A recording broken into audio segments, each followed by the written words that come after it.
آج کی آیات کے سیکھنے کے لیے آیت 19 میں یعنی دانیل 3:19 میں لکھا ہے، تب نبوکد نظر قہر سے بھر گیا اور اس کے چہرہ کا رنگ صدرک اور بیسقت اور عبد نجو پر مبدل ہوا، اور اس نے حکم دیا کہ بھٹی کی آنچ معمول سے 7 گنا زیادہ کریں۔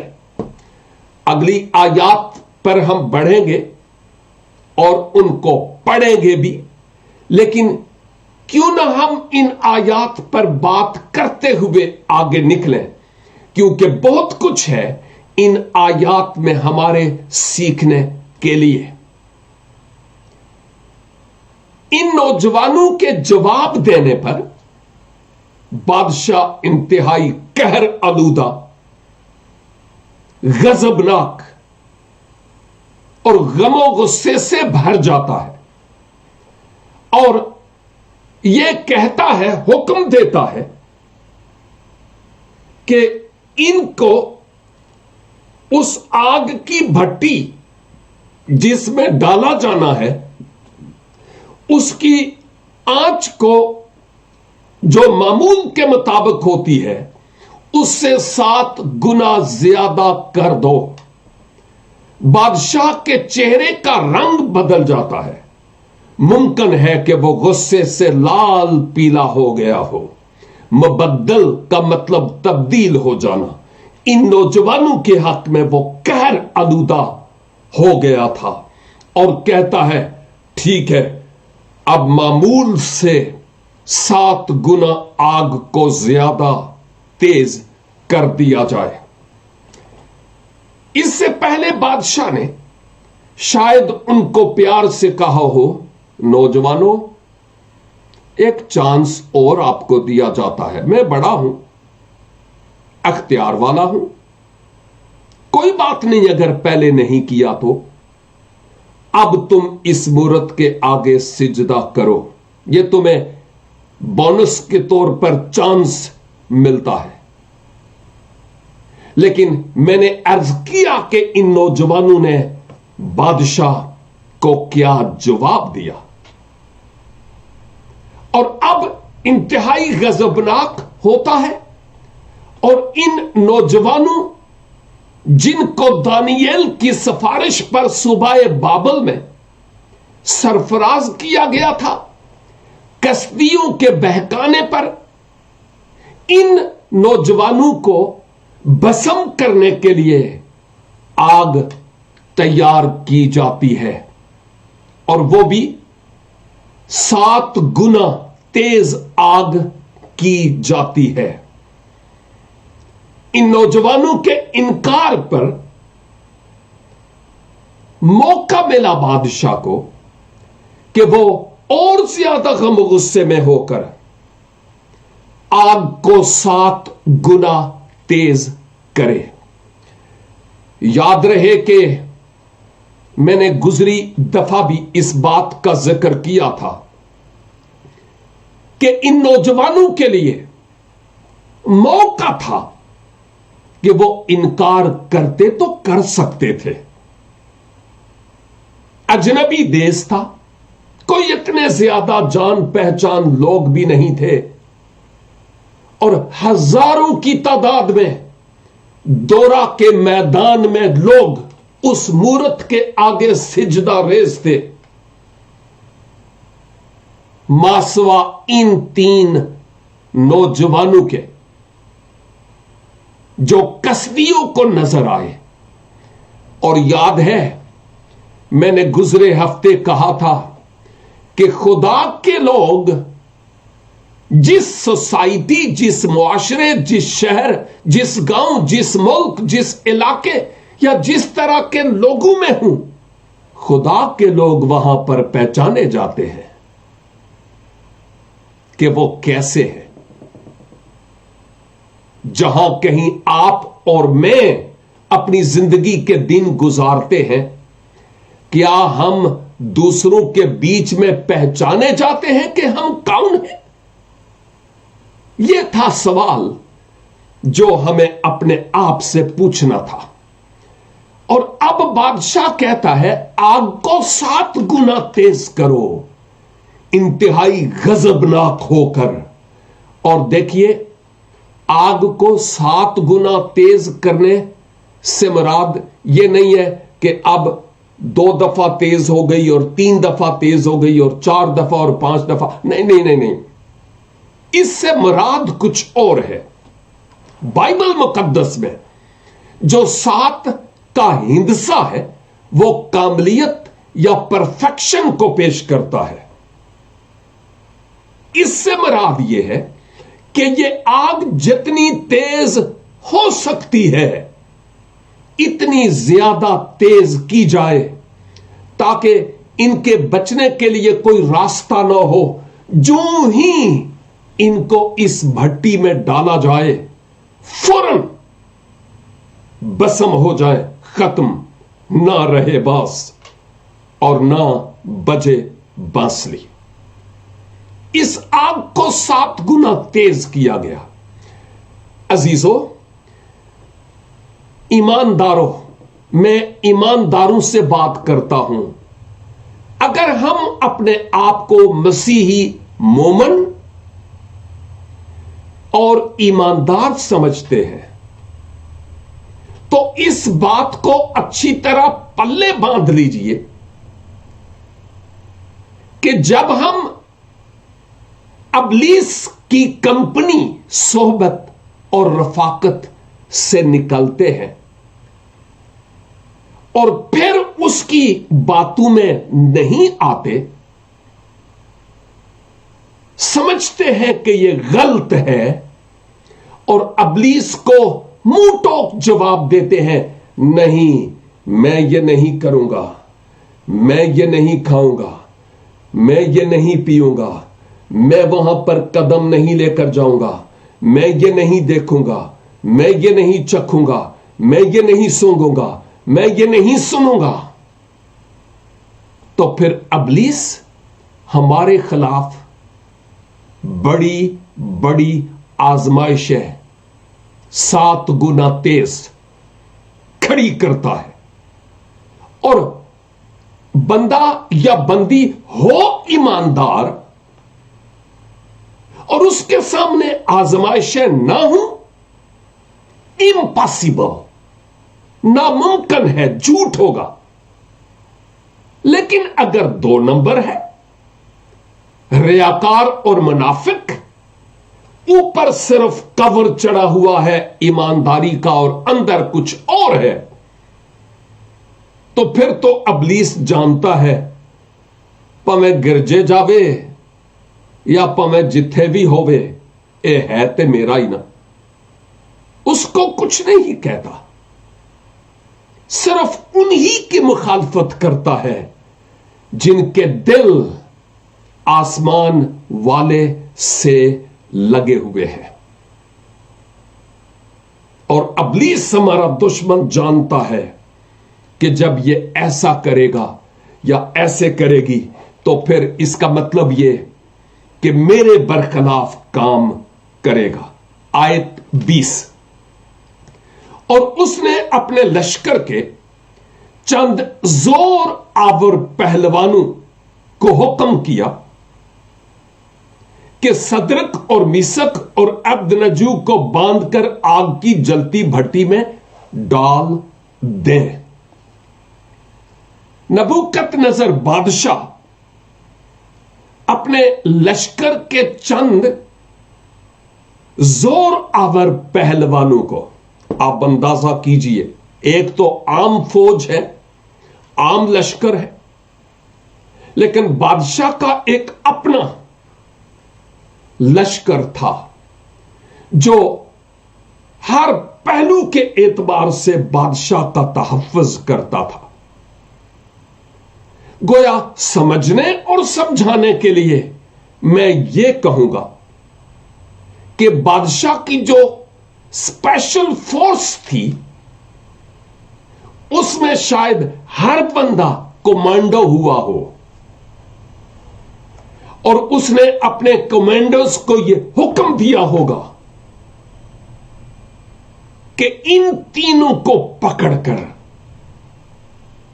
اس آگ کی بھٹی میں ڈال دیا جائے جس کی آنچ 7 گنا یعنی بہت زیادہ تیز ہے، اس میں ان کو پھینک دیا جائے۔ جب ہم اپنے دشمن کی بات کو نہیں مانتے نا، تو وہ کوشش کرتا ہے کہ اپنے کمانڈوز بھیجے، ٹارپیڈوز، اور وہ ان کے ذریعہ سے ہمیں بہر صورت زیر کرنے کی کوشش کرتا اور ہمارے ایمان کے جہاز کو شک کے سوراخ کر کے اس کو ڈبونے کی کوشش کرتا ہے۔ اور یہ کمانڈوز شاید فزیکلی کوئی ہٹا کٹا مسلز والے لوگ ہمارے سامنے نہ ہیں، لیکن پاسبل ہے کہ یہ کمانڈوز کوئی بہت بڑی آزمائش ہو میرے لیے اور آپ کے لیے۔ ہاں، یہ کوئی آزمائش ہو سکتی ہے، شاید بڑی بھاری رقم، شاید کوئی بھاری مرتبہ، شاید کوئی بھاری پوسٹ، شاید کوئی بڑی تنخواہ، شاید کوئی حسین خواب جو انسان کے بھی روپ میں ہو سکتے ہیں۔ اور کمانڈوز سے مراد جتنی خوبصورتی اور حسن وہ ہمارے سامنے لا سکتا ہے، لاتا ہے، تاکہ ہم گر جائیں اور ہمارا ستیہ ناس نہیں بلکہ اٹھیا ناس ہو جائے۔ وہ کمانڈوز کو بھیجتا ہے، یعنی بڑی سے بڑی آزمائشوں کو۔ اس صورت میں وہ آزمائشیں ہمیں اپنے شکنجے میں گرفت کرنے کی کوشش کرتی ہیں، وہ ہمیں اس آگ کی بھٹی میں جھونکنے کی کوشش کرتی ہیں، کیونکہ ابلیس کا آخر کار جو ہمارے حق میں اگر اس کا کلمہ پڑھیں تو ہمارے حق میں جو پلان ہے وہ کیا ہے؟ یہی تو ہے کہ ہم گندک اور آگ سے جلنے والی جھیل میں جائیں۔ یہی تو اس کا پلان ہے، اور اسی لیے وہ پہلے چھوٹی آزمائشیں، عام سپاہی، پھر اس سے بڑی، پھر اس سے بڑی، اور اگر پھر بھی اس کے ہاتھ نہ آئے تو وہ اپنے کمانڈرز، اسپیشل فورس بھیجتا ہے تاکہ ہم آزمائش میں گر جائیں اور خدا سے دور ہو جائیں۔ میرے عزیز بھائیوں اور بہنوں، یہ آزمائشیں ہم سب کے لیے اس دنیا میں ہیں۔ غور طلب بات یہ ہے کہ ہم ان کمانڈوز کے ساتھ کیسے دو ہاتھ کرتے ہیں۔ ہمیں اپنے آپ کی بابت سوچنے کی ضرورت ہے۔ ہم بات کر رہے ہیں ان 3 نوجوانوں کی جن کے نام یہاں صدرک، میثاق اور ابدنگو لکھے ہیں، جو بتوں کی مناسبت سے نام تھے، لیکن بادشاہ کوشش کرتا ہے، آگ تیز کی جاتی ہے، کمانڈوز بھیجے جاتے ہیں، لیکن ان کے ایمان پر کوئی حرف آیا؟ کیا ان کا ایمان کچھ تھوڑا سا کمزور ہوا؟ لرزا؟ کانپے ہیں وہ؟ ڈر گئے تھے، وہی ہمیں بھٹی میں ڈال دیا جائے گا، او اتنی گرم آگ ہے؟ ڈر گئے؟